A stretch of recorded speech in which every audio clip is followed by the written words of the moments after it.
As words rise from the pages of a book into our consciousness, the world around us is expanded and refined. The mission of the Lafayette Library and Learning Center Foundation is simple yet powerful: to sustain the library as a community resource that offers enriching experiences for all ages. Thanks to the generous support of our donors, the Distinguished Speaker Series brings some of the most dynamic and compelling storytellers of our time to share their wisdom, inspirations, and insights with us. Distinguished Speaker Series guests share tales of determination, activism, grief and forgiveness, contemplation, and the joys of childhood. The Library Foundation is proud to offer audiences of all ages and backgrounds continued opportunities for lifelong learning, now and for generations to come. Hi, I'm Beth Needle, the Executive Director of the Lafayette Library and Learning Center Foundation, and I welcome you to our program this evening. We are honored once again to host award-winning author Joyce Carol Oates, and tonight celebrate Danielle Evans, this year's recipient of the Joyce Carol Oates Prize. It's now my pleasure to introduce Joe DePrisco, New Literary Project founder, author, editor, and our moderator for this evening.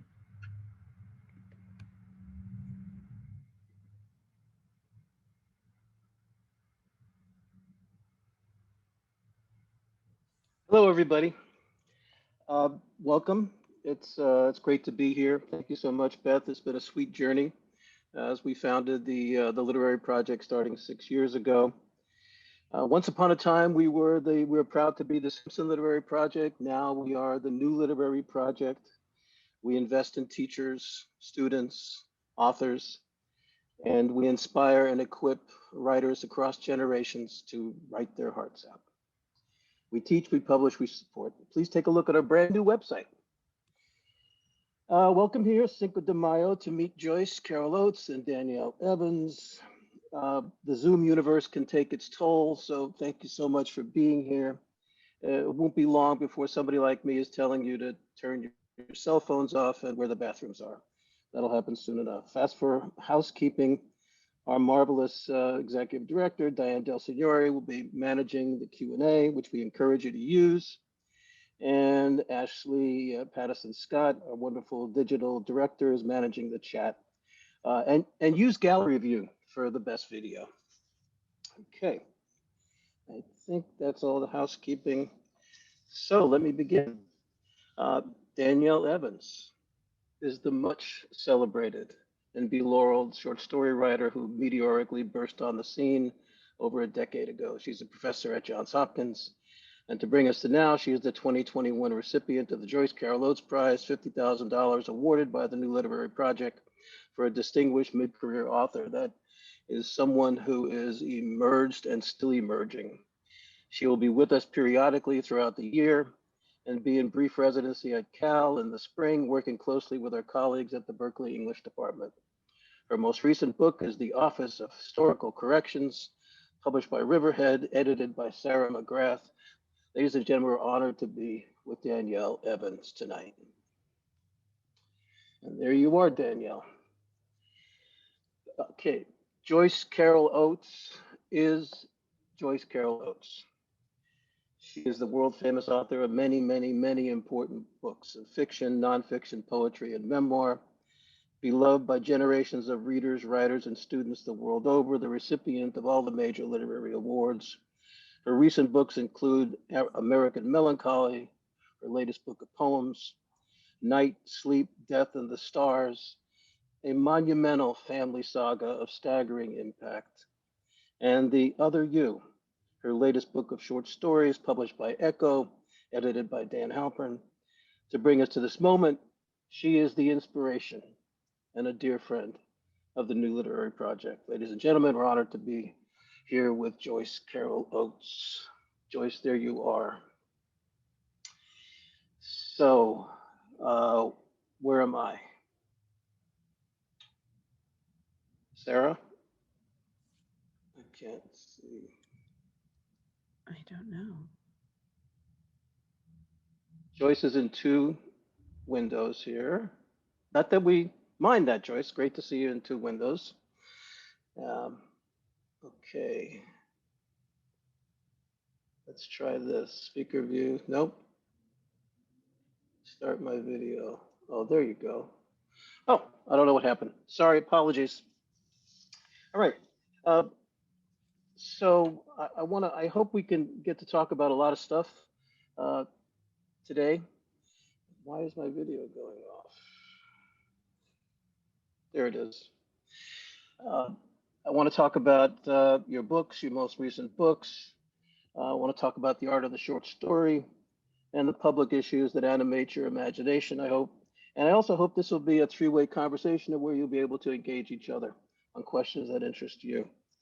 But let's begin with a subject nobody is talking about, punctuation. So Joyce's latest book of short stories is The parentheses other close parentheses you. And I just can't resist asking about that and thinking about Joyce. When I see the parentheses, it has multiple functions in your writing. It can be impish, it can be ironic, it can be funny, it can be a warning. So I guess my general question is, what about punctuation interests you? What punctuation don't you like? What punctuation do you fight with your copy editor about? Ellipsis, exclamation point, brackets. I mean, what? Some of there. That's the question. Well, it's an interesting question, sort of a metaphysical question. I must say, no one's ever asked me that before, and probably no one has asked Danielle that. Well, in this particular collection of stories, I'm really working on the idea of what is reality? What exactly is this world that we're living in? You know, I think we've suffered a kind of ontological upheaval in the past year or so, almost not knowing who we are. I know in my own life, I've done a lot of thinking. I've been so much in solitude with just two therapy animals. So you sort of look back upon your life and think of ways that you might have gone, sort of alternate lives or alternate universes. So the other you is a way of thinking of there may be other yous somewhere out in the world that you didn't realize, or there may be an other you inside yourself. Start using the parenthesis to suggest that. And when we're speaking in an ordinarily, we don't have any way of indicating brackets or parentheses. Sometimes I will say, well, parenthetically, and make a little gesture like this, we're sort of on one plateau. But the kind of writing that I do in this book is not necessarily the sort of writing that I do all the time. This is more like an inquiry into the nature of reality. And I was looking again at Danielle's wonderful collection of stories, and she has a kind of interesting structure for her stories. I'm not noticing any unusual punctuation, but it's something that I have sometimes done myself. There's a foreground story that's moving along at a certain momentum, but then there's a backstory, kind of something in the background that's making possible the foreground story. So I noticed that Danielle did that. This is maybe a more traditional structure for the short story. It's not minimalism. No. You don't get that structure in Hemingway, but you would get that structure in Alice Munro or maybe in Chekhov. So I do think about these things in terms of how to best present the work that I'm trying to tell. And Alice Munro is a writer you've called out a few times. I'll follow up later with my punctuation questions because I know you're fond of the M dash, and I didn't see a single parenthesis in my scientific research into your book. So would you like to respond to what Joyce had to say? Sure. I have to say I'm a little afraid of answering questions about punctuation because the angriest anyone's ever been at me on social media was when I made a joke about ellipses, and punctuation Twitter got very mad. Seriously, I had to block like several people.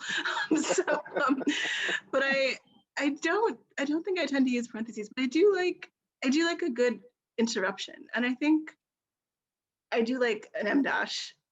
I also like the semicolon. I think Oh my goodness. Okay, here we go.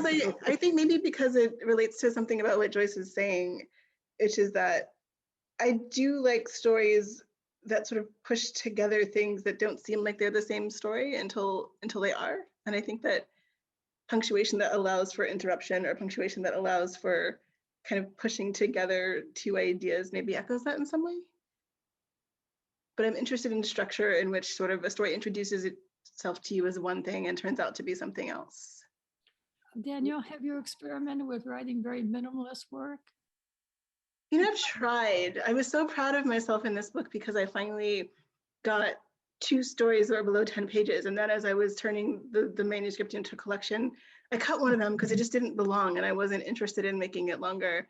I cut the shortest one. And then the second shortest story, I was like, I brought it to my editor and I was like, look, it's below 10,000 words, I've done it. And she was like, but it could be longer. And I was like, you know what, you're right, it could be longer. And so it got longer. And I think better as it got longer. I think I'd sort of written around some things in the earlier version of it. But no, I'm not a minimalist. I was very struck by how you took a story that might have been written by someone else as a minimalist story that was just satirical. Boys Go to Jupiter. That's naturally a sort of satirical, one level story, but you're not content with that. You really take us back some years and you're grounding your character in a very emotional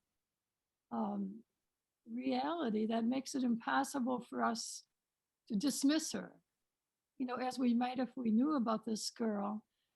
Just to explain the story a little bit, it's very bold and audacious, especially as it begins before we know the depth of her personality. A girl who's not thinking too much, she's really careless, and she's not necessarily a racist at all, but she's wearing a bikini with a Confederate flag on it. This gets on social media and it goes viral. Instead of apologizing for this really crude iconography, if you can call it that, or at least retreating in embarrassed silence, she sort of doubles down and keeps doing it so that the reader is kind of wincing and squirming. And you're thinking, how can she keep doing this?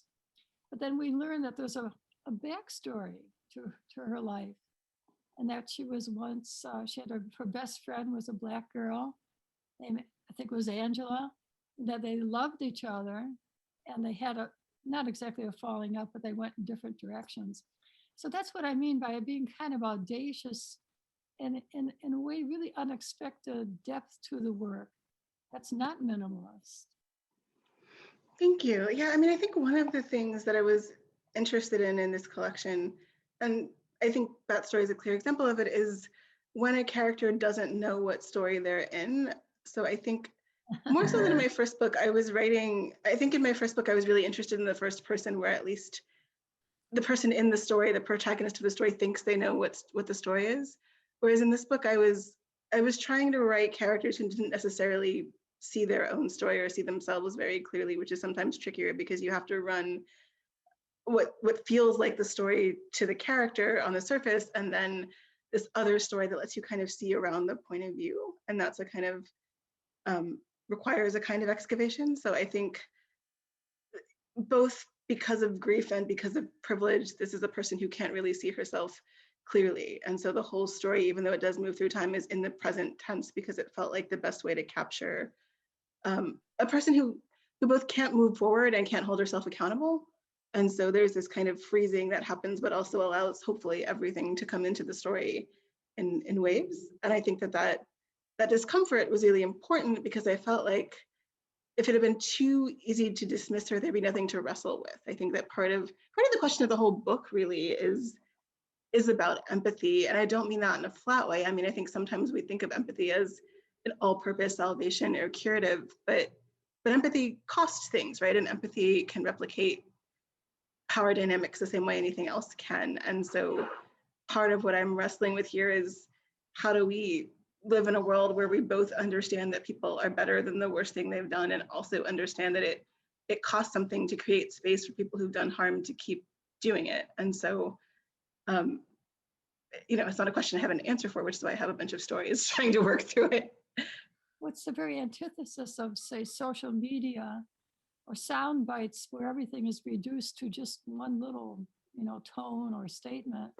You're writing works of art in which there's complexity and ambiguity. So the ending of Boys Go to Jupiter, the ending is really beautifully irresolute. So we don't even know what's going to happen next. And yet there's an undercurrent or an overcurrent throughout your book, Danielle, of I don't want to call it a dream or a wish, but a desire for redemption, for resolving the truth, for second chances, for the virtues that we don't know we have. And what's I think the remarkable achievement is that it doesn't come across as sentimental at all. It's very hard. It's edged, and it's big-hearted at the same time. Thank you. So I don't want to make a link, force a link between these two books, but it seems to me that one of the things that there's a great moment, Joyce, in The Happy Place, when the professor who has been mystified by a student, Anna, and finds out that everything she thought about her turns out not to be the case. And I mean, everybody who's ever taught for any length of time has had this experience with a student where you're just mystified. Okay, this is somebody I didn't understand. And she reaches this moment, and it's so moving. And I've thought about this a million times. When she asks herself, what else has eluded you? And what else, and about what else have you been mistaken? And that's that. I mean, there's such emotion in that, which is a theme throughout the entire Other You. And I think that this is also going on in Danielle's book of stories, where characters are they are mysteries to themselves, and they're multiple selves. I mean, I don't want to push this too much, but there's a multiplicity of selves in the multiracial characters who are there, they're multiple selves. They're negotiating the pressures of being multiracial. So they're and this comes up a lot in your book. Can I ask a question of Danielle? Please. I noticed that you have really, really lovely, tender relationships between women. It could be a mother and a daughter. It could be two friends, or it could even be with a nemesis, as in the title novella. And I was just curious what the evolution of the Office of Historical Corrections was, whether that began as a short story and then it got longer, whether you always had Genevieve in it, or did you add her a little later? Yeah, no, I mean, it's funny because I think there are two opposite and equally true answers to that question. So maybe I'll give you both. I mean, I will say generally, I think I'm really interested in friendship, and I'm really interested in friendship in the short story, because I think so much of classic short story structure for me is about rhyming action and what it tells you about what's changed and what hasn't. And I think friendship lends itself to rhyming action, because like we talk a lot about novels and the marriage plot, and that marriage is kind of an event, right? Either it happens or it doesn't, and then it takes an event to undo it in some way. And and not to say that there aren't lots of great short stories that are also about marriage, but I think friendship is interesting to me because it's a choice you have to make over and over again, and it doesn't require an event necessarily to change your friendship. And so there's a way in which it allows you to kind of illustrate the passage of time or a change in a person in a compressed space, because it doesn't require drama for a friendship to shift. It just requires at least one person in the friendship to be slightly different than they were. And I think there's something interesting about just those sort of small, intimate interactions and what they can convey about what's changed and what hasn't over time. But the title story actually sort of started as a novel. I was working on a novel about a historian for years and years, and it had sort of run into a variety of problems, one of which was just a time problem. And so at a certain point it became unsolvable because I'd sort of said it in the wrong time. I'd said it in the soon to be, when I started writing it, it was set in the future, and then it had become the past while I was writing it. And so it was set in this alternate recent past that just didn't work. And I tried, and it couldn't be saved. And so I sort of abandoned that, I thought, and I was like, I'm going to write a different novel. And I think I didn't realize, honestly, because I think a lot of being a writer is just being less smart than your subconscious. So I didn't realize that what I had done was just actually solve the other problem of the novel, which is that I'd given my historian an active job. Because I think the other sort of question of the novel was that everyone was like, why is this book centered on this person who's writing a book when all this other interesting stuff happens? And I was like, because that's the interesting character, and nobody believed me. So I found a way to make her interesting by kind of turning her work as a historian also into a kind of detective story that could hold the plot. Yes, but so yeah, so when I started it over, Genevieve was always in the story, but I don't think eventually I realized that I was writing about the same character that I had from the other novel, and so I brought her in. So in some ways, Genevieve was in this story before Cassie was, because before I sort of fully formulated who the main character was, I knew she had this rival / friend, and I knew that was part of the sort of the way that I would explain the arc of her life and her career. But I think I only belatedly realized that I'd already kind of written this character and could pull in a lot of the character work I had done in the otherwise abandoned novel. Well, you really need both of them, because Jeannie, or Genevieve, as she becomes, she is really the person who does the things that Cassie isn't going to do. Cassie is just more tempered. She's more reasonable. She's maybe more like us, more like the writer. And Genevieve is this character who's willing to put her life on the line. And the novella really has to be read, I think, a couple of times. It's Kafka-esque, but it also reminded me of Ralph Ellison. It has allegorical dimensions to it, but at the same time, it's very realistic, and there's a lot of detail that's just sociological and very realistic. So I thought that was a beautiful kind of equilibrium. But with Genevieve, is an interesting sort of dramatic character, as like a Shakespearean character, where maybe she's going too far. Maybe you shouldn't be trying to correct everybody. We need to correct egregious errors and lies and falsehoods, but maybe at some point it's too much. Were you sort of thinking along those lines of moving toward tragedy?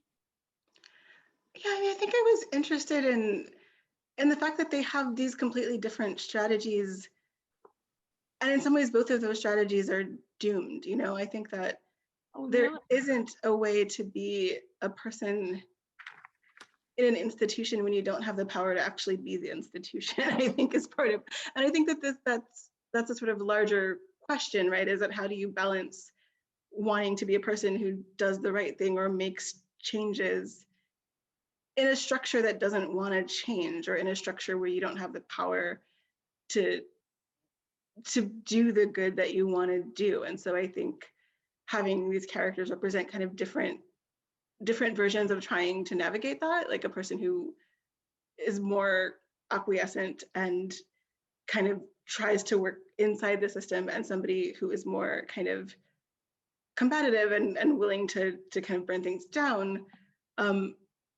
In the end, neither of those exactly works, right? There's a price to both of those things. And I think that that's again part of what I'm thinking about. And again, not coming to if I had an answer, there would be instructions in the book, but is about power, right? Is we all learn different ways to kind of navigate the power we don't have and the power that we do. And so I think in some ways there is a tragedy in that both of these characters are unsure how to navigate the power that they don't have, and it puts them at odds in a way that they're not able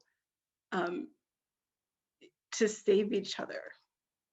But look what you did in Alcatraz. With those terms exactly apply to what's going on, where Cecilia is trying to, well, how would you characterize that story? Where did that story come from? Where did you get to in that story? You think that's different from Office? You know, it's funny because I insisted for years that that story had a happy ending. And so I remember when we were talking about, and because that's the oldest story in the book, just in terms of time, it's the one that I wrote earliest. And so some of the stories were pretty much done when the collection was ready to go, and others that were either very old or very new, I wanted to edit for the collection. And so I remember talking to my editor and her assistant, and having this, I said, well, you know, I'm afraid of changing that story too much because it's really the only story that has a happy ending. And my editor's assistant just very gently kind of looked at me and was like, do you think that story is happy? And I think I looked at it again and I was like, okay, I guess it wasn't that happy in the first place. So I have some room to open it back up. And yeah, I mean, I think again, it's a lack of resolution, right? It's not a dramatic tragedy in that there is some tentative reconciliation, but it's not enough, and it's not enough to kind of overcome this larger gap of kind of many years and of different experiences and different senses of what the world is. And so I think the other reason it was hard to edit that story is that it did come, more than most of my work, from some actual family history, although very, very heavily fictionalized. And so the other reason I had trouble editing that story was because it's the only story that I've ever given anyone permission to sign off on. And so I thought, well, if I gave it to my mother as a happy story and she liked it that way, I can't make it sadder. And it had to be pointed out to me that it was kind of sad all along. Well, it's very touching and it's very tragic. Right. And we can't say that this is fiction at all. I mean, this is so timely and sort of staring us in the face. And, you know, as a writer, I'm like most of us, if you work on something, it often doesn't get published to, 2 or 3 or 4 years after you're writing it. So I'm very often asked if I was influenced by something that happened like a couple of months ago. But you can see in your work, one of the climactic scenes in the book takes place in a place called Cherry Mill, Wisconsin, which is just like an hour's drive away from Minneapolis. So when people who read this book like in a year from now, they may think that there was some direct historical connection there, but your writing is so prescient. Well, there's a Cassandra everywhere in your book, right? And the idea of alternate facts. Yeah. Danielle doesn't use that phrase, alternate facts, which we find so infuriating. Right. But all around, these plaques and historical monuments and textbooks especially, all this misinformation that's out there. And to try to correct it would be a whole lifetime. So it's Sisyphean labor, but the young woman, Cassie, she has that kind of, that sense of mission, and especially Genevieve does. Well, there's an interesting thing that you said, Danielle, in an interview. I think it was in Elle. You said, for years, I felt like I was being told to resist my most catastrophizing impulses, only to have many of them turn out to be right. Mm. And the link I would make to Joyce's story, great story, Sinners in the Hand of an Angry God. Luce, the wife, her husband mansplains to her all the time, don't catastrophize. While the world is going to hell all around them, he's saying, don't catastrophize. Yeah. Women are always told that. Women are told they're too emotional. We just have to be very quiet. And the tone of Danielle's writing is so reasonable. I mean, there's just this wonderful reason. I was almost a little startled a minute ago, Danielle, when you said that there wouldn't be, you didn't have faith in institutions, because I've almost never encountered anyone writing about the government, like the federal government, in a way that you do, that this is hopeful. It's so well presented in the prose. And then I learned something also that I didn't think about or just didn't know about, that when, say, the right wing takes away money from the government, sort of demonizing the government, that's taking away employment and identity and lives of those people who work for the government as civil servants. And they keep the whole government and the country, the economy going. So to take away their jobs is really an ultimate racist strategy that I probably didn't even think about. And it didn't occur to me. Yeah, and I mean, I think that I think that for years, I grew up in DC and outside of DC, and I think I didn't think of DC as being a place that the place that I don't think I fully understood how much my sense of the government was part of my understanding of DC as a place until I lived away from it for years. And the way that people in other places talked about the federal government felt so foreign to me, because to me those were people's parents' jobs. That was sort of where you went to work. And it was, and some people had, policy jobs, but some people were, secretaries or drivers. I mean, things that are now all privatized used to be government jobs. Like the person who would pick up the boss in the car was a government employee and had like good retirement benefits, and that's all gone now. And so I think that there is a complicated relationship I have. I have a healthy distrust of institutions and also a deep amount of respect for people who believe that they can be better and work the way that they're intended. And so, again, there's another thing I sort of failed to reconcile in various ways in this collection. But I want to believe in possibility, and I also think that there are a great many reasons for cynicism and anxiety. I thought that was beautifully expressed. And also, as I said, I think it's news to many people. Of course, we all sort of flinch and we cringe when we're told that the government is evil, and Ronald Reagan says that the government is the worst, our enemy. I mean, that just seems so sinister. But then to see how it would affect very nice, hardworking, decent, good citizens, that they become somehow demonized with this government. I thought that was very well expressed, and I don't think many people write about that. No, and I mean, I think that was sort of part of, it was a tricky thing to find a way to write about. I think part of what failed in the novel that preceded that novella was that I was trying to write about DC as a government city, but it's hard to write about government as a structure without writing about specific politics and politicians, which I wasn't interested in. Yeah. And so at the same time, because I do think we live in a world that is influenced by who's in office and what a particular administration does, it also felt flat to kind of invent a presidency or invent fake politicians. And so I had to just sort of get away from that higher level of power and bring it down to the level of like who works at these agencies, because that actually is a more constant reality, I think, than a particular, and is a question that's bigger than a particular administration or a particular election. And that, I hope, was how I solved that problem, to be able to write about the thing that I really am interested in. Well, may I read some of this prose I thought was so beautiful? This is from the Office of Historical Corrections. I was a child of 2 federal employees raised in a city where integrated federal jobs had crucially sustained the Black middle class. The most bewildering part of leaving DC the first time was discovering that elsewhere, people casually used the term federal government as a pejorative.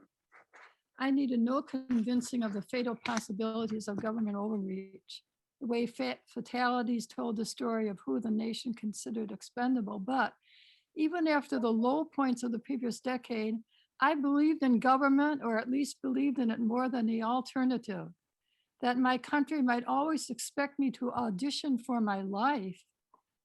I accepted as fact, but I trusted the public charter of national government more than I trusted average white citizens acting unchecked.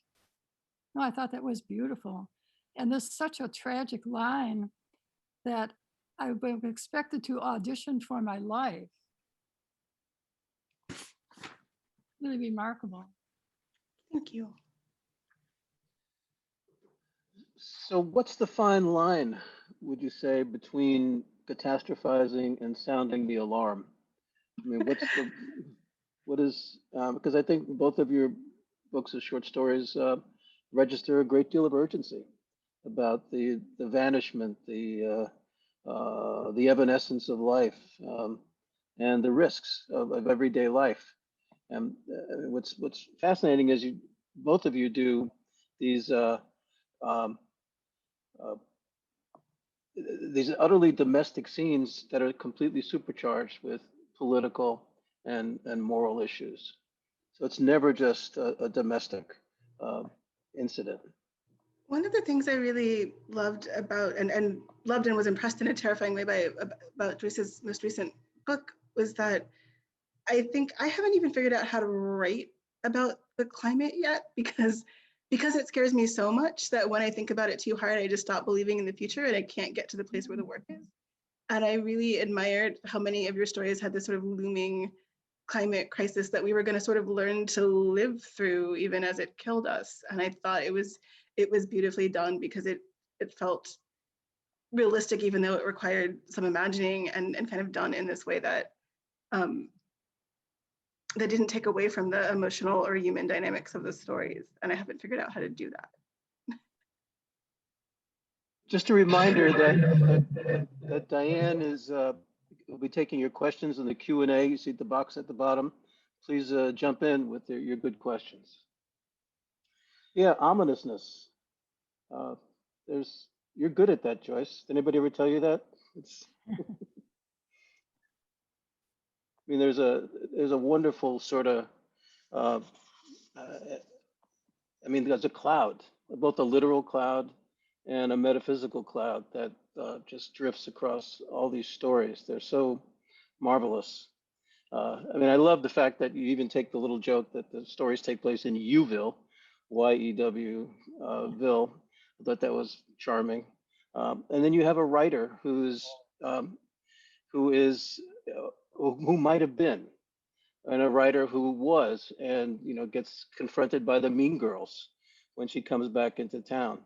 I wonder if either you or Danielle can talk about what it means to become a writer in your world. What's it like to find yourself seen by others as, oh wait, you're the oracle, you're the person who knows stuff.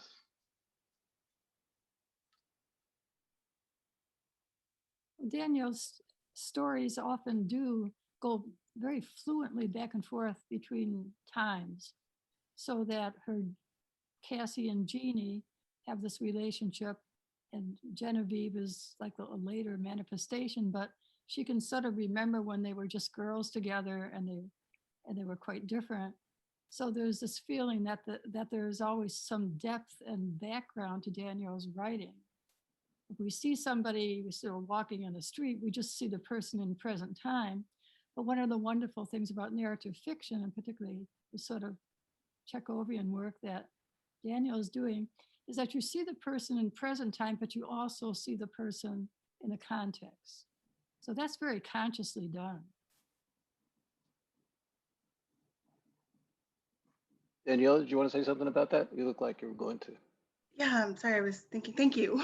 You seem saying such lovely things about my work, and I feel overclumped and I don't know what to respond. But so yeah, I do. I think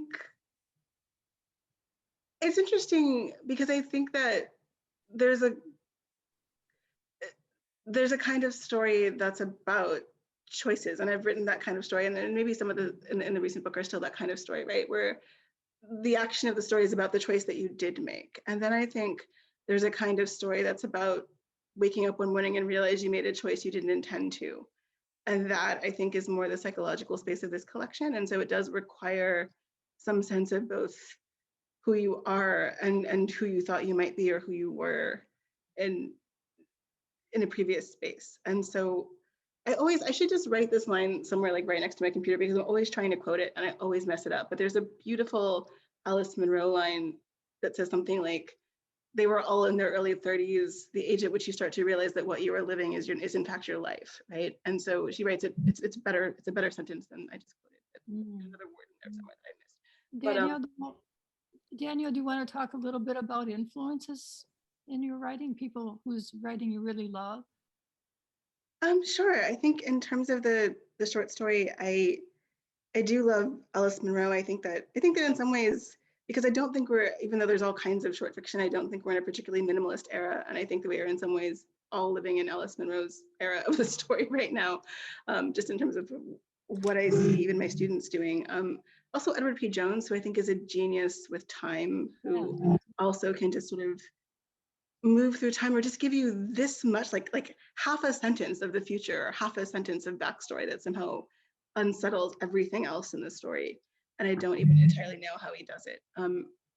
I think beyond the short story, I taught this semester my two favorite novels of all time, Toni Morrison's Jazz and Virginia Woolf's Mrs. Dalloway. And I think, what I love about both of those books is that they are so focused on both the collective experience and the individual experience, right? That without sort of sacrificing either the individual human experience to the sort of bigger question of what it means to live in a society or a community or a country, or kind of focusing on the small scale at the expense of the bigger questions. I don't know, everything is sort of there all at once. And I don't know, I think they're perfect novels, and someday.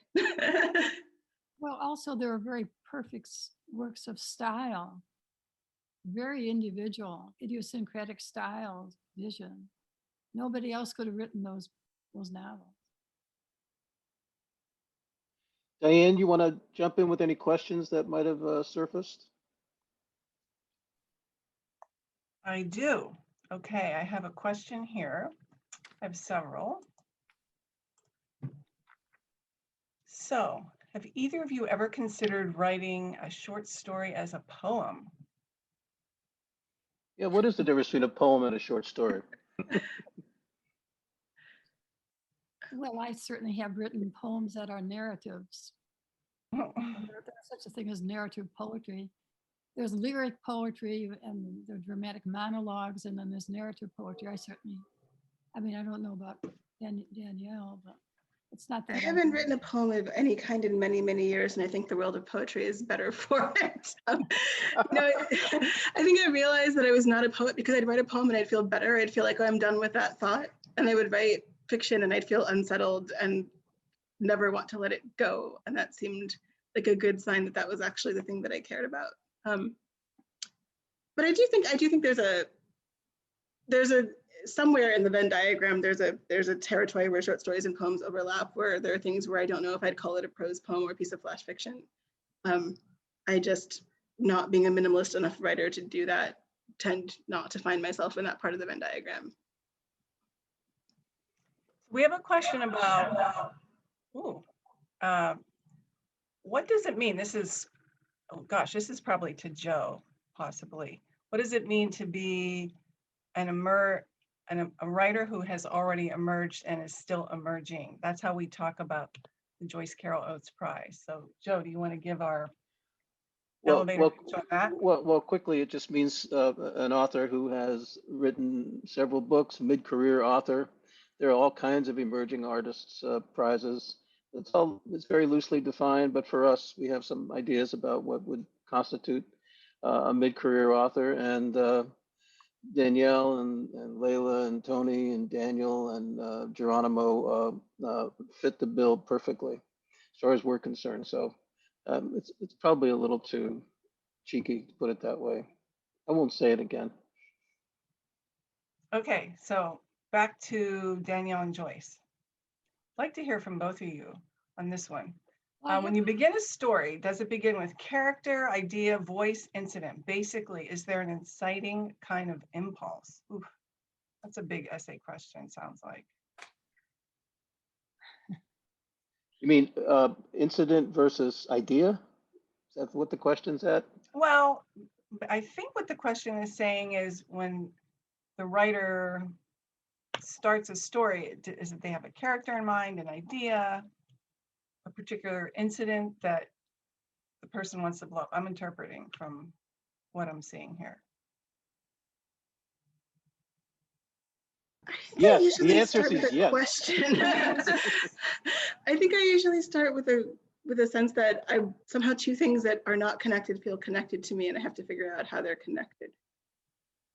Well, your story, Alcatraz, would seem to be a story that might have been stimulated by something that actually happened, a terrible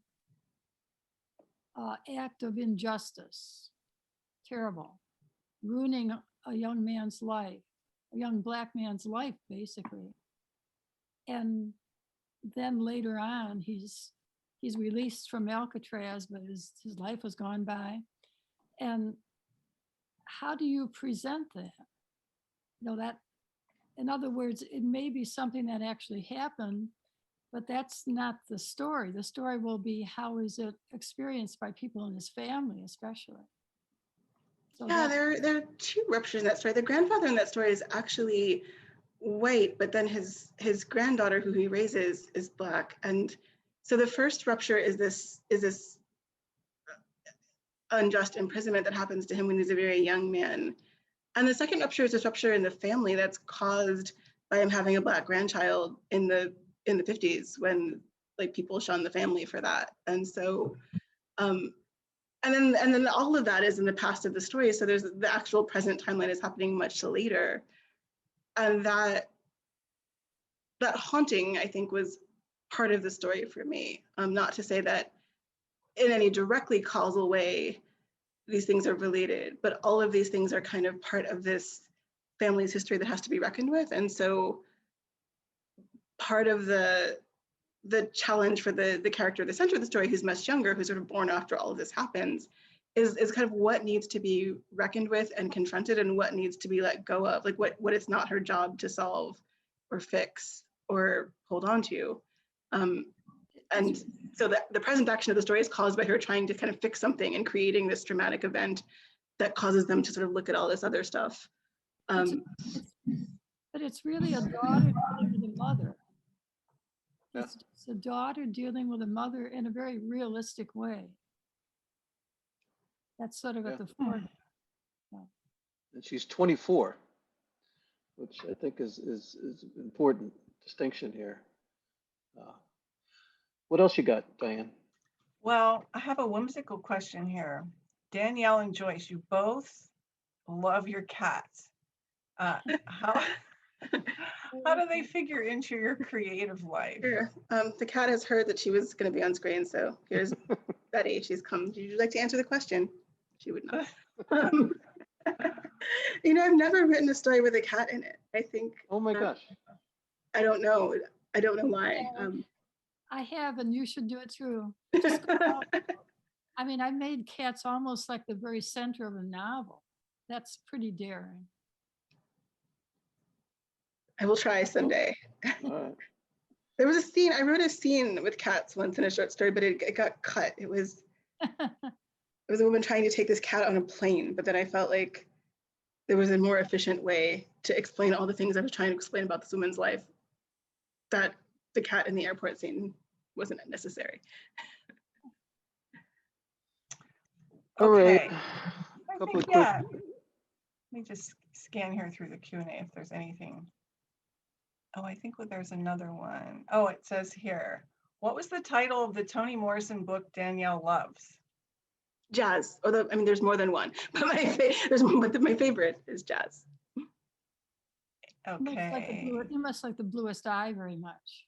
I do. I taught that, in fact, last semester. I taught jazz this semester, but last semester I taught a class on passing narratives. The Bluest Eye isn't really a passing narrative, but it was adjacent enough that it seemed interesting to talk about in conversation.